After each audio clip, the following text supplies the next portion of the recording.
Hello students, this is the continuation part of chapter number 5, that is problem solving methodology.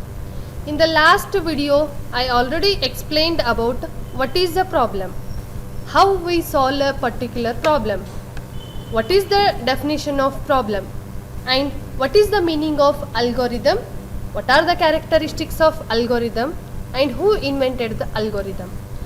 In this session, in this video, I am going to explain the examples of algorithm. Let me define once again what is the algorithm. Algorithm is a step-by-step procedure to solve a particular problem. In this example, I am going to solve one example with the help of algorithm. What is the definition of this algorithm? Definition of this algorithm is the area of rectangle. Okay, this is the algorithm to find the area of a rectangle.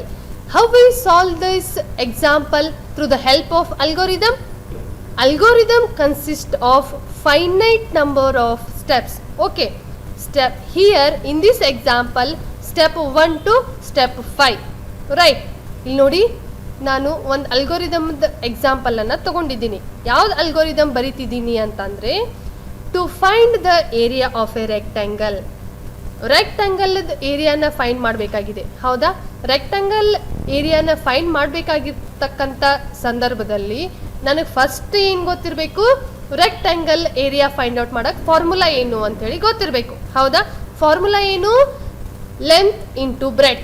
ಹೌದಾ, rectangle formula find out ಮಾಡಕ್ಕೆ ಏರಿಯಾದ್ದು L into B. ಹೌದಾ, length into breadth. Length ಅಂದರೆ ಒಂದು L ಅಂತ ಹೇಳಿ variable ಅನ್ನು ತಗೋತೀನಿ, breadth ಅಂದರೆ ಬಿ ಅಂತ ಹೇಳಿ ಒಂದು ವೇರಿಯೇಬಲ್ ಅನ್ನು ತಗೋತೀನಿ. ಹೌದಾ, ಆ ಎರಡು ವೇರಿಯೇಬಲ್ಸ್ ನನಗೆ ಕಂಪಲ್ಸರಿಲಿ ಬೇಕು.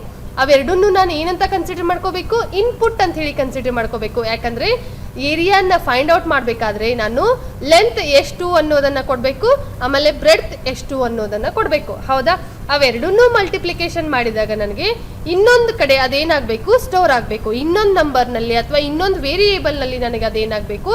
ಸ್ಟೋರ್ ಆಗಬೇಕು. ಹೌದಾ, ಅಂದರೆ ನಾನು ಇಲ್ಲಿ ಏನು ತಗೊಂಡಿದ್ದೀನಿ?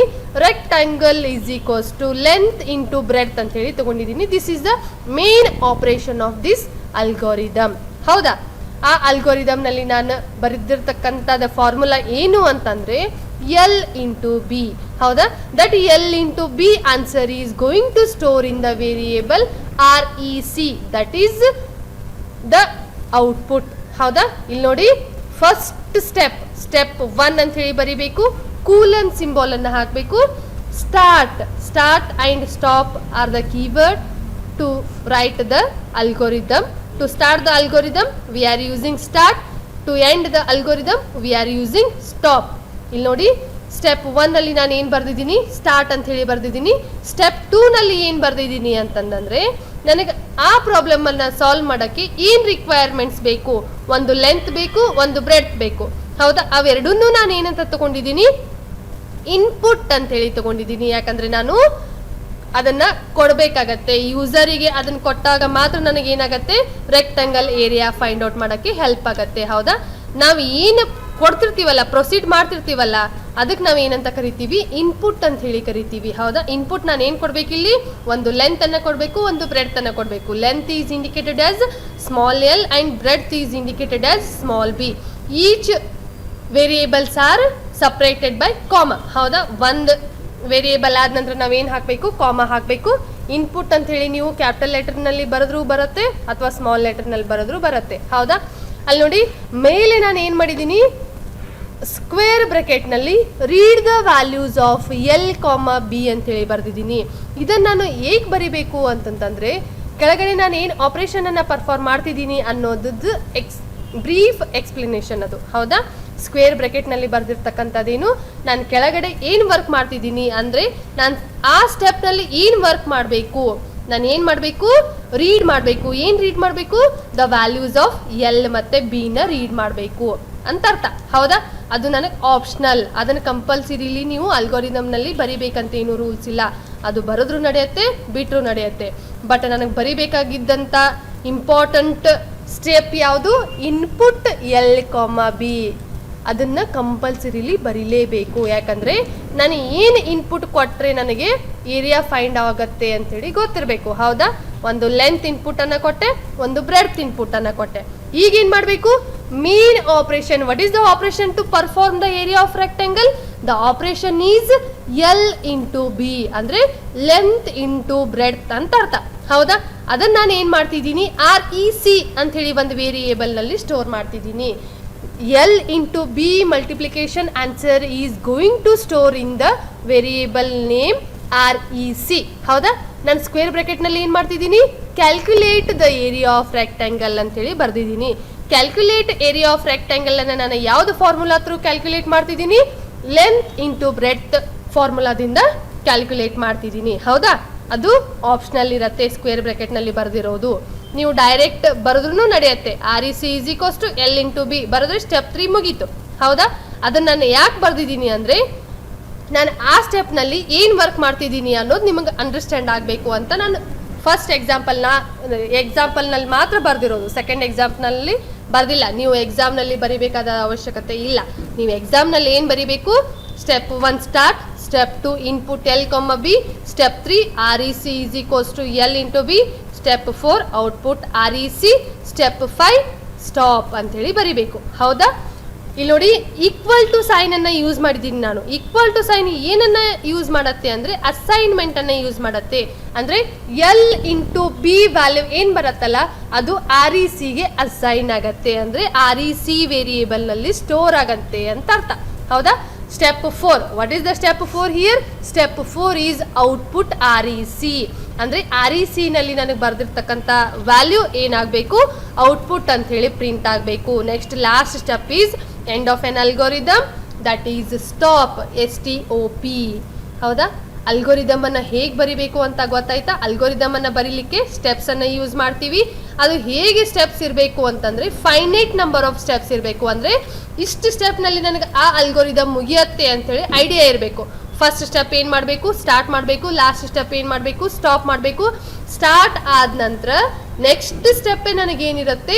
ಇನ್ಪುಟ್ಸ್. ಅಂದರೆ what are the requirements to calculate the area of rectangle ಅಂತ ಅರ್ಥ. ಹೌದಾ, ನನಗೆ ಕ್ಯಾಲ್ಕುಲೇಟ್ ಮಾಡೋಕ್ಕೆ ಏನು ರಿಕ್ವೈರ್ಮೆಂಟ್ಸ್ ಬೇಕು ಅನ್ನೋದನ್ನು ಸೆಕೆಂಡ್ ಸ್ಟೆಪ್ನಲ್ಲಿ ಬರಿಬೇಕು. ರಿಕ್ವೈರ್ಮೆಂಟ್ಸ್ ಸಿಕ್ಕಾದ ನಂತರ ಅದಕ್ಕೆ ಫಾರ್ಮುಲಾ ಇರುತ್ತೆ. ಹೌದಾ, ನಾನು ಹೇಗೆ ಕ್ಯಾಲ್ಕುಲೇಟ್ ಮಾಡಬೇಕು? How to calculate the area of a rectangle, ಹೇಗೆ ಕ್ಯಾಲ್ಕುಲೇಟ್ ಮಾಡಬೇಕು ಅಂದಿರ್ತಕ್ಕಂಥ ಫಾರ್ಮುಲಾನ ಬರಿಬೇಕು. ನೆಕ್ಸ್ಟ್ ಏನು ಮಾಡಬೇಕು?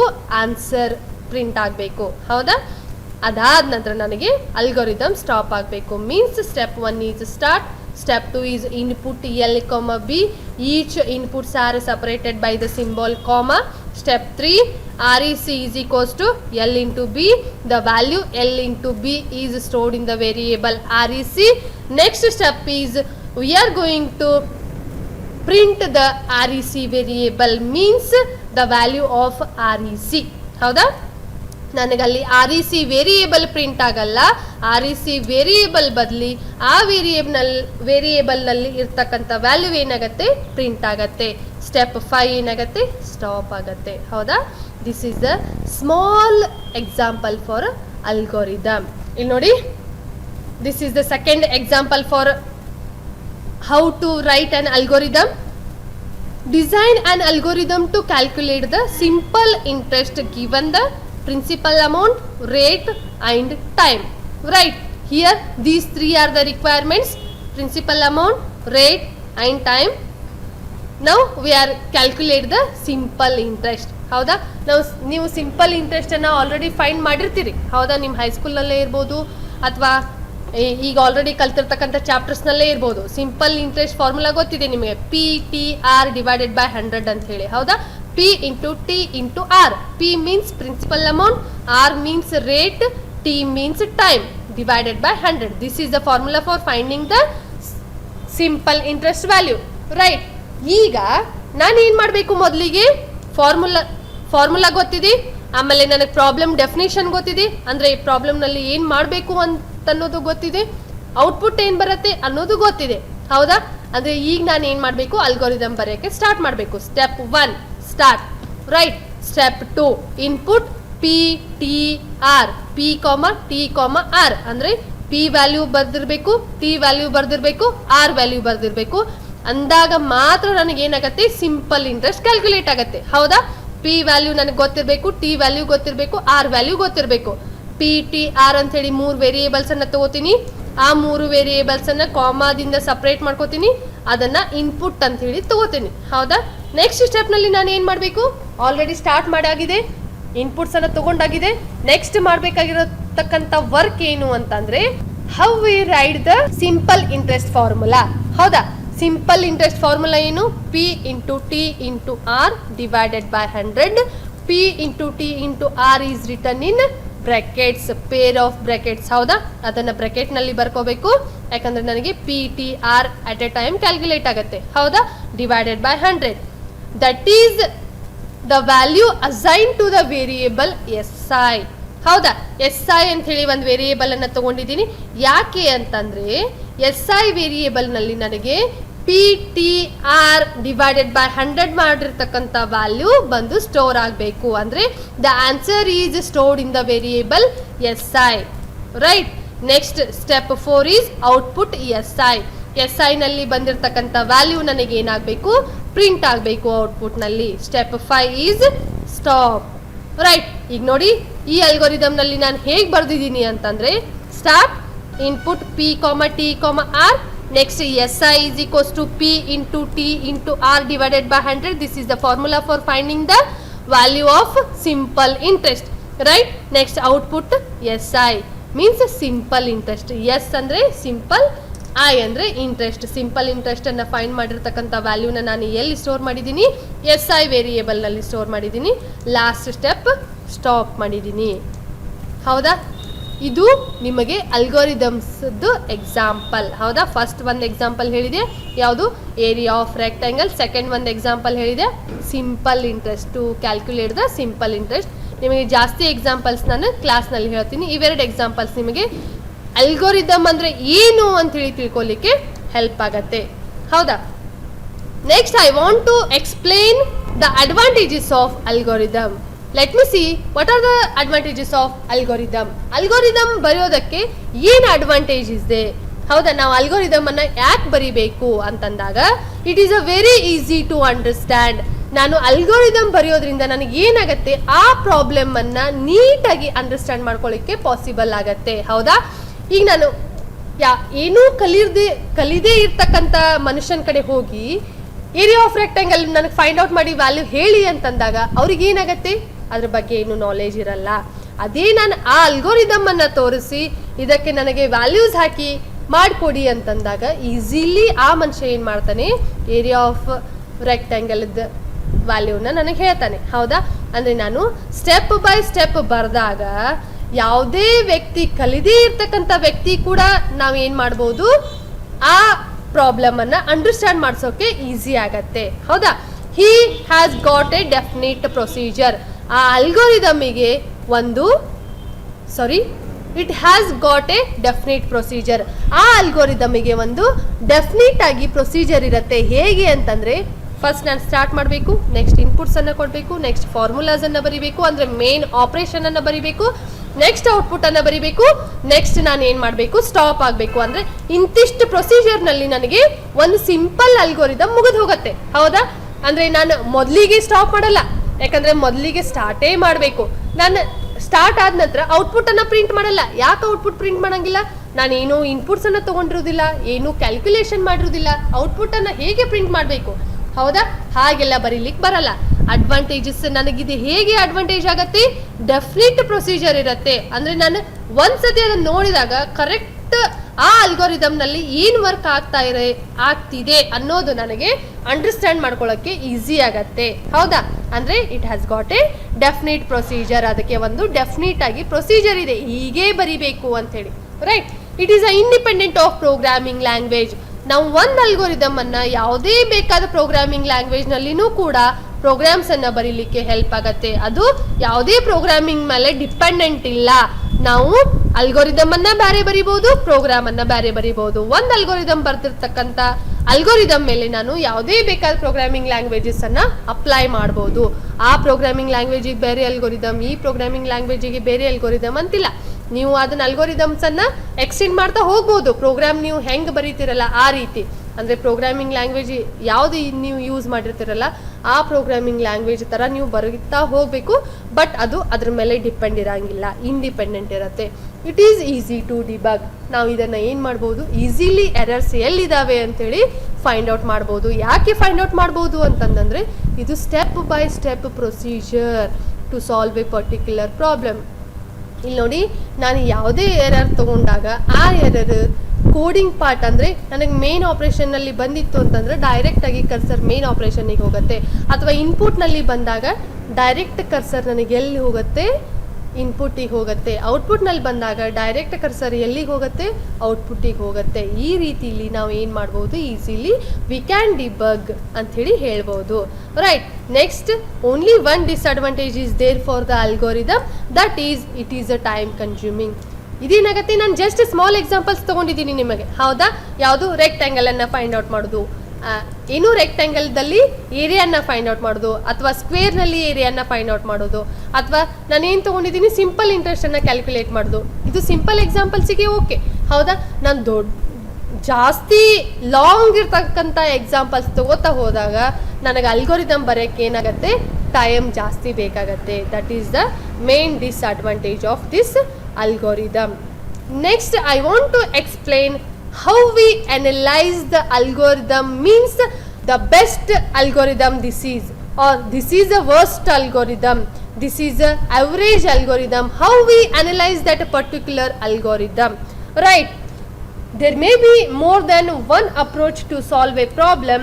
The choice of a particular algorithm depends on the following performance analysis and measurements. Here two analysis of algorithms are there. One is a space complexity, one is a time complexity.